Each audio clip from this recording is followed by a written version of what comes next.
कहानी कानों में कंगना। ये कहानी राजा राधिका रमन प्रसाद सिंह की कहानी है। कहानी। किरण, तुम्हारे कानों में क्या है? उसके कानों से चंचल लटपटाकर कहा, कंगना। अरे, कानों में कंगना? सचमुच दो कंगन कानों को घेर कर बैठे थे। हाँ, तब कहाँ पहनूं? किरण अभी भोरी थी।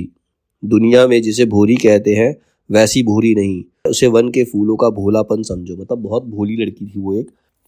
नवीन चमन के फूलों की भंगी नहीं, विविध खाद या रस से जिसकी जीविका है, निरंतर काट छांट से जिसका सौंदर्य है, जो दो घड़ी चंचल चिकने बाल की भूषा है, दो घड़ी तुम्हारे फूलदान की शोभा। वन के फूल ऐसे नहीं। वन के फूल हमेशा खिलते हैं, प्रकृति के हाथों से लगे हैं, मेघों की धारा से बड़े हैं, चटुल दृष्टि से इन्हें पाती नहीं, जगदवायु इन्हें छूती नहीं।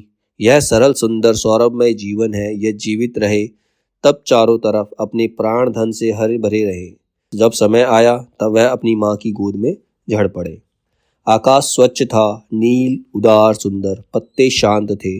संध्या हो चली थी, सुनहरी किरणें सुदूर पर्वत की चूड़ा से देख रही थी। वह पतली किरण अपनी मृत्यु सैया से इस शून्य निविड़ कानन में क्या ढूंढ रही थी, कौन कहे। किसे एकटक देखती थी, कौन जाने। अपनी लीला भूमि को स्नेह करना चाहती थी, या हमारे बाद वह वहाँ क्या हो रहा है इसे चाहती थी। मैं क्या बता सकूं। जो हो, उसकी उस भंगी में आकांक्षा अवश्य थी। मैं तो खड़ा खड़ा उन बड़ी आंखों की किरण लूटता था। आकाश में तारों को देखा या उन जगमग आंखों को देखा, बात एक ही थी। हम दूर से तारों के सुंदर शून्य झिकमिक को बार बार देखते हैं, लेकिन वह सस्पेंस निश्चेष्ट ज्योति सचमुच भावहीन है, या आप अपनी अंतर लहरी से मस्त है, इसे जानना आसान नहीं। हमारी ऐसी आंखें कहाँ कि उसके सहारे उस निगूढ़ अंतर में डूब कर ठा ले। मतलब जो सूर्य की अंतिम किरण है उसके बारे में ये बताया कि वो देखना क्या चाह रही है। मैं रसाल की डोली थाम कर पास ही खड़ा था। वह बालों को हटाकर कंगन दिखाने की भंगी प्राणों में रह रहकर उठती थी। जब माखन चुराने वाले ने गोपियों के सर के मटके को तोड़कर उनके भीतर कीले को तोड़ डाला, या नूर जहां ने अंचल से कबूतर को उड़ाकर शहंशाह के कठोर हृदय की धज्जियां उड़ा दी, फिर नदी के किनारे वसंत वल्लभ रसाल पल्लवों की छाया में बैठी किसी एक अपरूप बालिका की यह सरल स्निग्ध भंगिमा एक मानव अंतर पर क्यों ना दौड़े। किरण इन आंखों के सामने प्रतिदिन आती ही जाती थी। कभी आम के टिकोरे से आंचल भर लाती, कभी मौलसीरी के फूलों की माला बना लाती, लेकिन कभी भी ऐसी बाल सुलभ लीला आंखों से होकर हृदय तक नहीं उतरी। आज क्या था, कौन शुभ या अशुभ क्षण था कि अचानक वह बनेली लता मंदार माला से भी कहीं मनोरम दिख पड़ी।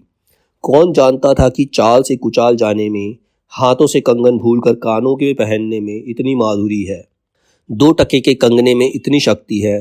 गोपियों को कभी स्वप्न में नहीं झलका था कि बांस की बांसुरी में घूंघट खोलकर नचा देने वाली शक्ति भरी है।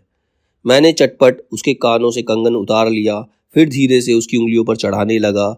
यह ना जाने उस घड़ी कैसी खलबली थी, मुंह से अचानक निकल गया, किरण, आज की यह घटना मुझे मरते दम तक नहीं भूलेगी। यह भीतर तक बैठ गई। उसकी बड़ी बड़ी आंखें और भी बड़ी हो गई। मुझे चोट सी लगी। मैं तत्क्षण योगीश्वर की कुटी की तरफ चल दिया। प्राण भी उसी समय नहीं चल दिए। यही विस्मय था।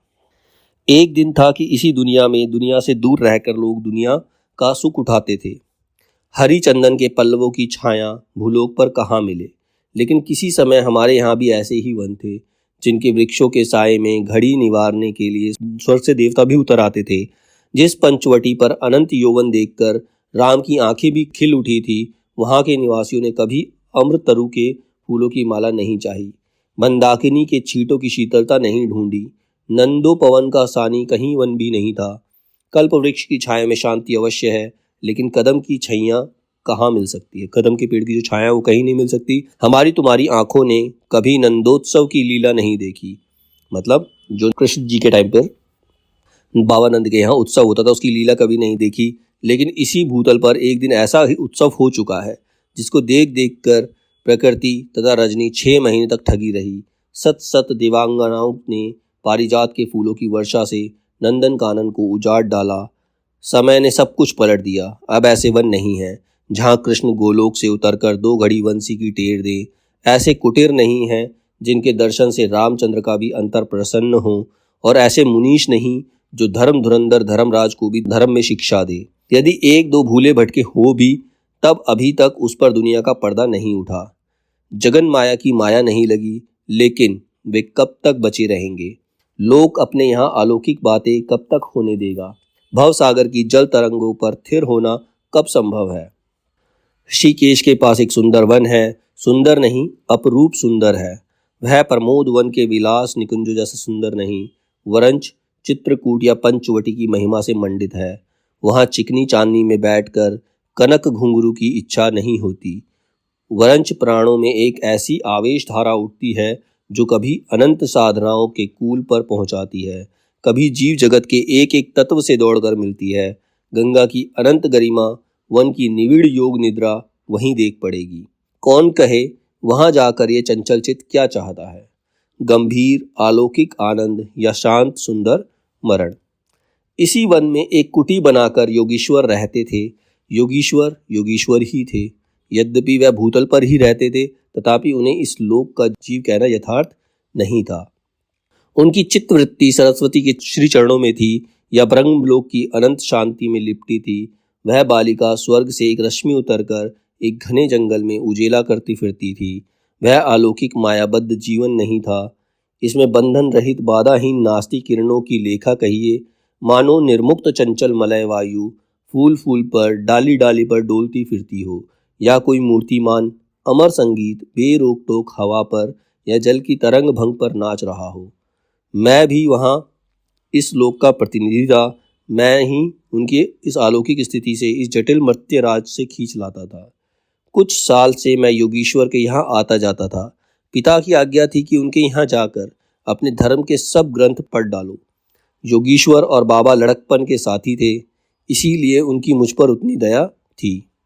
किरण उनकी लड़की थी। उस कुटीर में वही दीपक थी। जिस दिन की घटना मैं लिख आया हूँ, उस दिन सवेरे मेरे अध्ययन की पूर्ण आहुति हुई थी, मतलब उसकी जो शिक्षा थी वो पूरी हुई। और बाबा के कहने पर जो एक पीताम्बर, 5 स्वर्ण मुद्राएं तथा किरण के लिए 2 कनक कंगन आचार्य के निकट ले गया था, योगीश्वर ने सब लौटा दिए। केवल कंगन को किरण उठा ले गई। वह क्या समझकर चुप रह गए। समय का अद्भुत चक्र है। जिस दिन मैंने धर्म ग्रंथ से मुंह मोड़ा, उसी दिन कामदेव ने वहां जाकर उनकी किताब का पहला सफ़ा उल्टा। दूसरे दिन मैं योगीश्वर से मिलने आया। वह किरण को पास बिठाकर ना जाने क्या पढ़ा रहे थे। उनकी आंखें गंभीर थी। मुझको देखते ही वे उठ पड़े। मेरे कंधों पर हाथ रखकर गदगद स्वर में बोले, नरेंद्र, अब मैं चला, किरण तुम्हारे हवाले है। यह कहकर किसी की सुकोमल उंगलियों मेरे हाथों में दबी रख दी। लोचनों के कोने पर 2 बूंदें निकलकर झांक पड़ी। मैं सहम उठा। क्या उन पर सब बातें विदित थी? क्या उनकी तीव्र दृष्टि मेरी अंतर्लहरी में तक डूब चुकी थी? वह ठहरे नहीं, चल दिए। मैं कांपता रह गया। किरण देखती रह गई। सन्नाटा छा गया। वन वायु भी चुप हो चली। हम दोनों भी चुप चल पड़े। किरण मेरे कंधे पर थी।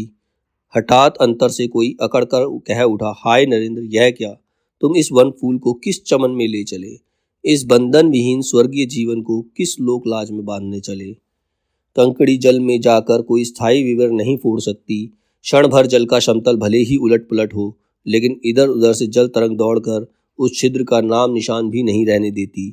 जगत की भी यही चाल है। यदि स्वर्ग से देवेंद्र भी आकर इस लोक चलाचल में खड़े हों, फिर संसार देखते ही देखते उन्हें अपना बना लेगा। इस काली कोठरी में आकर इसकी कालिमा से बचे रहें, ऐसी शक्ति अब आकाश कुसुम ही समझो। 2 दिन में राम हाय जानकी कहकर वन वन डोलते फिरे। 2 क्षण में यही विश्वामित्र को भी स्वर्ग से घसीट लाया। किरण की भी यही अवस्था हुई। कहाँ प्रकृति की निर्मुक्त गोद, कहाँ जगत का जटिल बंधन पाश, कहाँ से कहाँ आ पड़ी। वह अलौकिक भोलापन, वह निसर्ग उच्छ्वास हाथों हाथ लुट गए। उस वन फूल की विमल कांति लौकिक चमन की मायावादी मनोहारिता में परिणित हुई। अब आंखें उठाकर आकाश से नीरव बातचीत करने का अवसर कहाँ से मिले?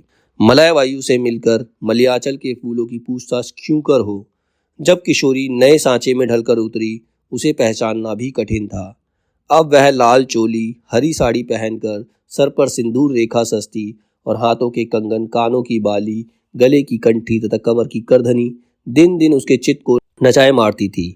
जब कभी वह सज धजकर चांदनी में कोठे पर उतर उठती, तो वसंत वायु उसके आंचल से मोतियों की लिपट लाकर मेरे बरामदे में भर देता। फिर किसी मतवाली माधुरी और तीव्र मदिरा के नशे में मेरा मस्तिष्क घूम जाता और मैं चटपट अपना प्रेम चित्कार फूलदार रंगीन चिट्ठी में भरकर जूही के हाथ ऊपर भिजवाता या बाजार से दौड़कर कटकी गहने या विलायती चूड़ी खरीद कर लाता।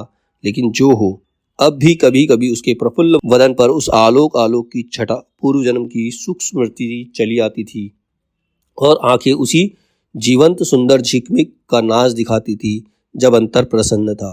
फिर बाहरी चेष्टा पर प्रतिबिंब क्यों ना पड़े। यूं ही 1-2 साल मुरादाबाद में कट गए। एक दिन मोना मोहन के यहाँ नाच देखने गया। वही किन्नरी सी आंखें मिली क्या लीन हो गई। नवीन यौवन, कोकिल कंठा, चतुर चंचल चेष्टा और मायावी चमक, अब चित्त को चलाने के लिए और क्या चाहिए। किन्नरी सचमुच किन्नरी ही थी, नाचने वाली नहीं, नचाने वाली थी। पहली बार देखकर उसे इस लोक की सुंदरी समझना दुस्तर था। एक लपट जो लगती कि नशाशी चढ़ जाती। यारों ने मुझे और भी चढ़ा दिया। आंखें मिलती मिलती मिल गई, हृदय को भी साथ साथ घसीट ले गई। फिर क्या था, इतने दिनों की धर्म शिक्षा, सतवत्सर की पूज्य लक्ष्मी, बाप दादू की कुल प्रतिष्ठा, पत्नी से पवित्र प्रेम, एक एक करके उस प्रत्यप्त वासना कुंड में भस्म होने लगे। अग्नि और भी बढ़ती गई। किन्नरी की चिकनी दृष्टि, चिकनी बातें घी बरसाती रही। घर बार सब जल उठा। मैं भी निरंतर जलने लगा, लेकिन ज्यों त्यों जलता गया, जलने की इच्छा जलाती रही। 5 महीने कट गए, नशा उतरा नहीं। बनारसी साड़ी, पारसी जैकेट, मोती का हार, कटकी कर्णफूल, सब कुछ लाकर उस मायाकारी के अलग रंजित चरणों पर रखे। किरण हेमंत की मालिनी बनी थी, जिस पर एक फूल नहीं, एक पल्लव नहीं। घर की वधू क्या करती? जो अनंत सूत्र से बंधा था, जो अनंत जीवन का संगी था, वही हाथों हाथ पराये के हाथ बिक गया। फिर ये तो 2 दिन की चकमकी खिलौने थे, इन्हें शरीर बदलते क्या देर लगेगी। दिन भर बहानों की माला गूंद गूंद कर किरण के गले में और शाम को मोती की माला उस नाचने वाली के गले में सशंक निर्लज डाल देना, यही मेरा जीवन निर्वाह था। एक दिन सारी बातें खुल गई। किरण पछाड़ खाकर भूमि पर जा पड़ी। उसकी आंखों में आंसू ना थे, मेरी आंखों में दया ना थी। बरसात की रात थी, रिमझिम बूंदों की झड़ी थी। चांदनी मेघों से आंख मुंदोवल खेल रही थी। बिजली काले कपाट से बार बार झांकती थी, किसे चंचला देखती थी, तथा बादल किस मरोड़ में रह रहकर चिल्लाते थे। इन्हें सोचने का मुझे अवसर नहीं था। मैं तो किन्नरी के दरवाजे से हताश लौटा था। आंखों के ऊपर न चांदनी थी, न बदली थी। त्रिशंकु ने स्वर्ग को जाते जाते बीच में ही टंग कर किस दुख को उठाया, और मैं तो अपने स्वर्ग के दरवाजे पर सर रखकर निराश लौटा था। मेरी वेदना क्यों ना बड़ी हो। हाय, मेरी उंगलियों में एक अंगूठी भी रहती तो उसे नजर कर उसके चरणों पर लौटता। घर पर आते ही जूही को पुकार उठा, जूही, किरण के पास कुछ भी बचा हो तब फौरन जाकर मांग लाओ। ऊपर से कोई आवाज नहीं आई, केवल सर के ऊपर एक काला बादल कलांत चित्कार से चिल्ला उठा। मेरा मस्तिष्क घूम गया। मैं तत्क्षण कोटे पर दौड़ा। सब संदूक झांके तो जो कुछ ना मिला, सब तोड़ डाला, लेकिन मिला कुछ भी नहीं। अलमारी में केवल मकड़े का जाल था। श्रृंगार बक्स में एक छिपकली बैठी थी। उसी दम किरण पर झपटा। पास जाते ही सहम गया। वह एक तकिए के सहारे निस्सहाय निस्पंद लेटी थी। केवल चांद ने खिड़की से होकर उसे गोद में ले रखा था और वायु उस शरीर पर जल से भिगोया पंखा जल रही थी। मुख पर एक अपरूप छटा थी। कौन कहे, कहीं जीवन की शेष रश्मि क्षण भर वहीं अटकी हो। आंखों में एक जीवन ज्योति थी। शायद प्राण शरीर से निकलकर किसी आश्रय से वहां बैठ रहा था। मैं फिर पुकार उठा, किरण, किरण, तुम्हारे पास कोई गहना भी रहा है? हाँ। क्षीण कंठ की कल काकली थी। कहाँ है, अभी देखने दो। उसने धीरे से घूंघट सरका कर कहा, वही कानों का कंगना। सर तकिए से ढल पड़ा, आंखें भी छिप गई। वह जीवंत रेखा कहाँ चली गई? क्या इतने के लिए ही अब तक ठहरी थी? आंखें मूंछ पर जा पड़ी। वही कंगन थे, वैसे ही कानों को घेर कर बैठे थे। मेरी स्मृति तड़ित वेग से नाच उठी। दुष्यंत ने अंगूठी पहचान ली। भूली शकुंतला उस पल याद आई। लेकिन दुष्यंत सौभाग्यशाली थे, चक्रवर्ती राजा थे। अपनी प्राण प्रिया को आकाश पताल छानकर ढूंढ निकाला। मेरी किरण तो इस भूतल पर ना थी कि किसी तरह प्राण देकर भी पता पाता। परलोक से ढूंढ निकालूं, ऐसी शक्ति इस दीनहीन मानव में कहाँ। चढ़ा नशा उतर पड़ा। सारी बातें सूझ गई। आंखों पर पड़ी पट्टी खुल पड़ी। लेकिन हाय, खुली भी तो उसी समय जब जीवन में केवल अंधकार ही रह गया।